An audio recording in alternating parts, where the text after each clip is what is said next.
ফাঁসি ফাঁসি ফাঁসি চাই, শেখ হাসিনার ফাঁসি চাই, ফাঁসি ফাঁসি ফাঁসি চাই, মুজিববাদীর ফাঁসি চাই, ফাঁসি ফাঁসি ফাঁসি চাই, নৌকার ফাঁসি চাই। আমার নাম মোহাম্মদ মতিউর রহমান, আমি রাজবাড়ী থেকে এসেছি। আসলে আমি আমার বিবেকের জায়গা থেকে শেখ হাসিনার যে দুঃসময়ে যে কাজগুলো সে করেছিল, এইটা আসলে আমাদেরকে ভাবিয়ে তুলেছিল। আপনারা জানেন যে শেখ হাসিনা আসলে এমনি এমনি পলায় নাই, তার পরাজয় হয়েছে বিধায় সে পালিয়েছে। এবং সে যে অন্যায় করেছে সে নিজেও জানতো যে আসলে আমি অন্যায় করেছি। আমার অন্যায়ের জন্যে আসলে দেশের মানুষ আমার দিকে যেভাবে আসছিল, হয়তো আমাদের দুর্ভাগ্য যে আমরা শেখ হাসিনার শেষ পরিণামটা দেখতে পাই নাই। আমাদের প্রজন্ম যেন এটা শিক্ষা পায়, এটা মেসেজ পায় যে আমাদের আগামী দিনের যে যারা রাষ্ট্রনায়ক আছে বা বর্তমানে অন্তর্বর্তী সরকারে যারা ক্ষমতায় রয়েছেন, সব মশার বিরুদ্ধে সুরক্ষা দিতে এলো বসুন্ধরা এক্সট্রিম অ্যারোসল। মশার বিরুদ্ধে এক্সট্রিম সুরক্ষা। তাদের হাত ধরে শেখ হাসিনার ফাঁসির রায় যেন কার্যকরী হয় এবং এই কার্যকরীর মধ্যে দিয়ে আসলে জুলাই আগস্টের যোদ্ধা এবং নিবেদিত প্রাণ যারা জীবন দিয়েছে তাদের শহীদের রক্তের যেন আমরা মূল্য দিতে পারি।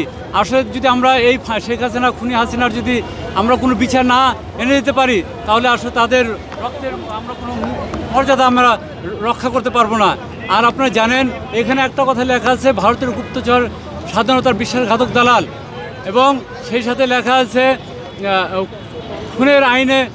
খুনের আইনে খুনির ফাঁসি, নিষিদ্ধ হোক মুজিববাদী। আসলে আমরা বরাবরই দেখি আওয়ামী লীগ সরকার যতবারই ক্ষমতায় এসেছে ততবারই শুধু বিতর্ক জন্ম দিয়েছে। আমরা এই বিতর্কিত এই অঙ্গ সংগঠন, এই রাজনৈতিক দল, এদেরকে আমরা আর চাই না। বাংলাদেশের মাটি থেকে এই খুনি হাসিনার শিকড়, অনেক মানুষ বলে আওয়ামী লীগের শিকড় নাকি অনেক গভীরে। এই আওয়ামী লীগের যত গভীরে যত শিকড়ে থাকুক না কেন, যেখানে তারা লুকিয়ে আছে, আমাদের ঐক্যমতের ভিত্তিতে আগামী দিনে যে সরকার আসবে মিনিমাম 50 বছর তাদেরকে ঐক্যমতের ভিত্তিতে দেশ চালাতে হবে।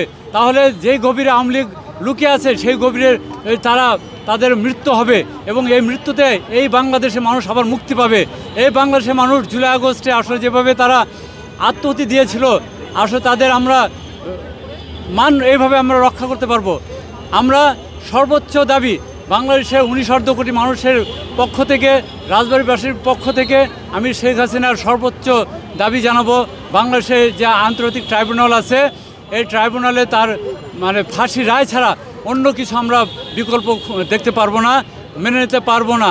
যদি অন্য কিছু রায় আসে তাহলে আমরা রাজপথে আজকের এখান থেকে আবার শুরু হবে, আবার রাজপথ দখল। কারণ আমি এসেছি শেখ হাসিনা দেশ আমার একটা পরিবারের একটা মতন পরিবার।